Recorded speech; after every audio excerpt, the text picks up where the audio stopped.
Imagine a bustling city skyline piercing the morning fog as I, Emily Harper, stepped into the glass tower that housed Apex Marketing, the place that had become both my prison and my battleground for the past 5 years. Every day started the same way, with the hum of fluorescent lights and the click of high heels on marble floors. But beneath that polished facade lurked a toxicity that seeped into my very soul. My boss, Victor Lang, a man with a perpetual scowl and a voice that could shatter glass, ruled the office like a tyrant. His micromanagement was legendary. He'd hover over my shoulder, critiquing every email, every presentation, every idea, until I felt like I was drowning in a sea of red ink and constant doubt. I remember the first time it really hit me. I had just landed a major client, a national brand that could have catapulted our department's success. I poured my heart into the pitch, late nights, sacrificing weekends and family time, only for Victor to swoop in at the last minute, claim the credit in the boardroom meeting, and leave me sitting there like an invisible intern.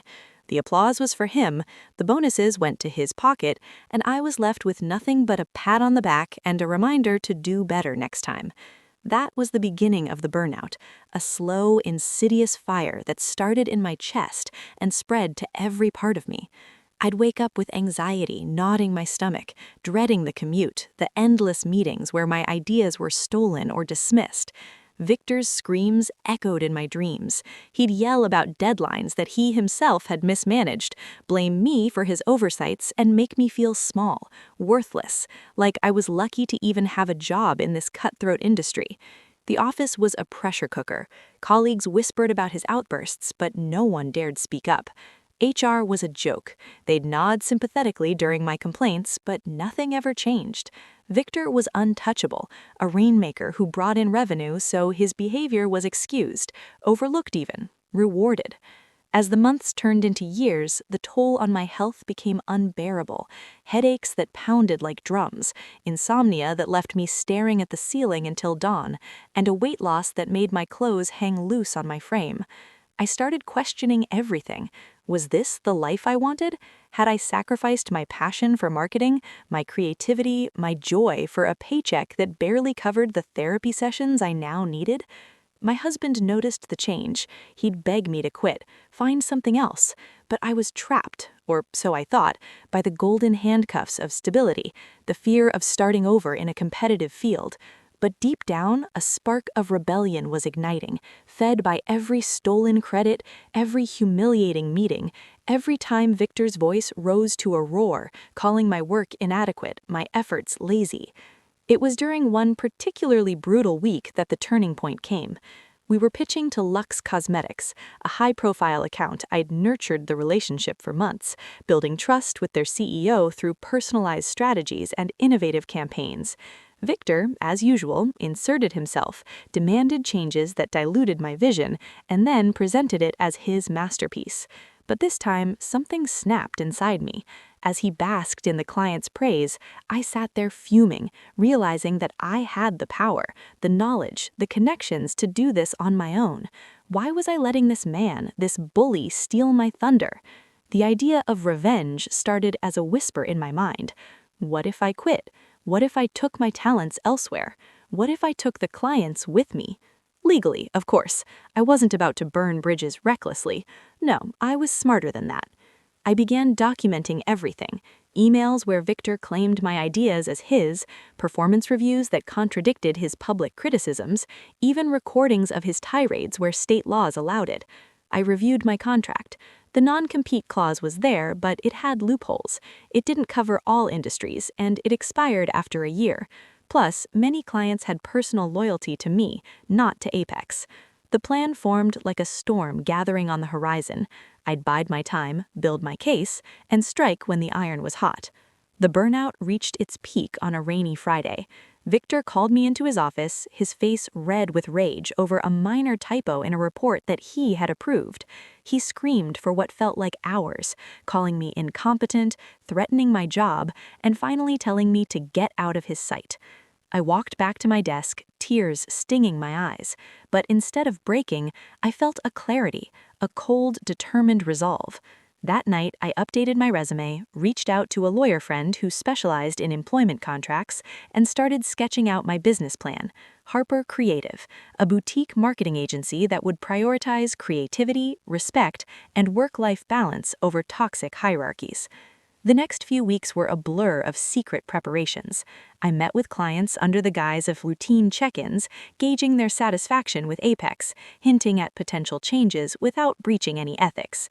When the time came, I scheduled a meeting with HR, handed in my resignation with a professional smile, and watched Victor's face contort in shock. He tried to counteroffer, begged even, but it was too late. The die was cast. As I cleaned out my desk, colleagues whispered their envy. Some even slipped me their cards, hoping for future opportunities. Walking out of that building for the last time felt like shedding a heavy skin. The air outside was crisp. Freedom tasted sweet, but the revenge was just beginning. Within days, Luxe Cosmetics reached out. They'd heard about my departure and wanted to discuss continuing our partnership. I was careful, transparent about my new venture, and to my delight, they jumped ship, citing buy expertise as the key factor. Other clients followed, a fashion brand, a tech startup, even a nonprofit I'd worked with on pro bono projects. They all valued the personal touch, the innovative strategies that Victor had tried to claim as his own. Harper Creative launched from my home office at first, just me, a laptop, and a dream. But word spread quickly. My reputation, untarnished by Apex's toxicity, attracted talent. Former colleagues, disillusioned with Victor's reign, applied in droves. I hired selectively, building a team of passionate marketers who thrived in an environment of collaboration, not fear. We implemented flexible hours, mental health days, and credit where credit was due. The agency grew from a solo operation to a team of 10 within the first year. Revenue hit 6 figures, then 7, as we landed bigger accounts. The $1 million mark came sooner than expected, a testament to the power of escaping burnout and channeling that energy into something positive. But the sweetest part, the true revenge, came when I heard through the grapevine about Apex. Victor's department was crumbling. Without my contributions, clients defected, performance dipped, and his once untouchable status cracked. He was demoted, rumors of his impending firing swirled, and while I didn't gloat publicly, inside I felt a profound satisfaction. This wasn't just about money or success. It was about reclaiming my dignity, my voice, my life from the ashes of corporate burnout. I rose as a boss in every sense of the word, leading with empathy, inspiring my team, and proving that toxicity doesn't have to win. Looking back, I see that rainy Friday not as a low point, but as the turning point for transformation. To all those suffering in similar workplaces, know this: you have the power to change your story, to turn pain into purpose, and to build something beautiful from the ruins of what tried to break you. The journey from burnout to boss isn't easy, but it's worth every step, every tear, every triumphant moment. And as I sit in my sunlit office, surrounded by a team that feels like family, I know I've not just survived, I've conquered. The end of one era, the beginning of infinity, where bosses are made, not born, forged in the fires of adversity and emerging unbreakable, unstoppable, unforgettable. Yet, in the world of marketing, stories like mine continue to unfold, inspiring others to break free and claim their own victories. Perhaps one day you'll hear another tale of a woman who refused to be diminished, who turned her revenge into a legacy of empowerment and success. The cycle breaks one brave soul at a time, and today, that soul is me, Emily Harper, founder and CEO of Harper Creative, where dreams don't die, they thrive. Now, as the city lights twinkle outside my window, I raise a glass to the future, to the women who follow in my footsteps, and to the toxic workplaces that unwittingly forge the strongest leaders of all.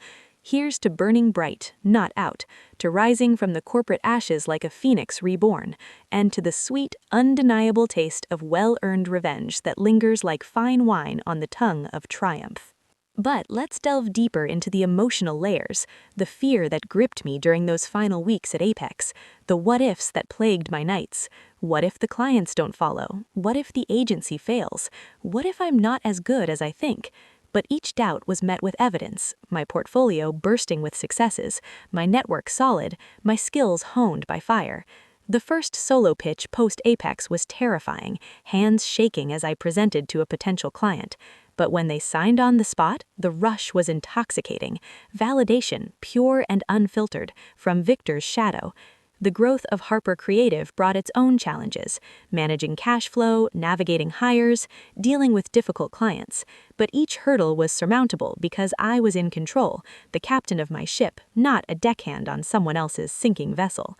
My marriage strengthened too, with balance restored. Date nights resumed, laughter returned. The burnout scars faded, replaced by the glow of fulfillment. And when I received an email from Victor months later, a desperate plea for collaboration, I deleted it without reply. The ultimate closure, the sweetest silence. Today, Harper Creative stands as a beacon for ethical marketing, employing 20, innovating daily, and giving back through mentorship programs for women in business. My story has been featured in podcasts, articles, inspiring others to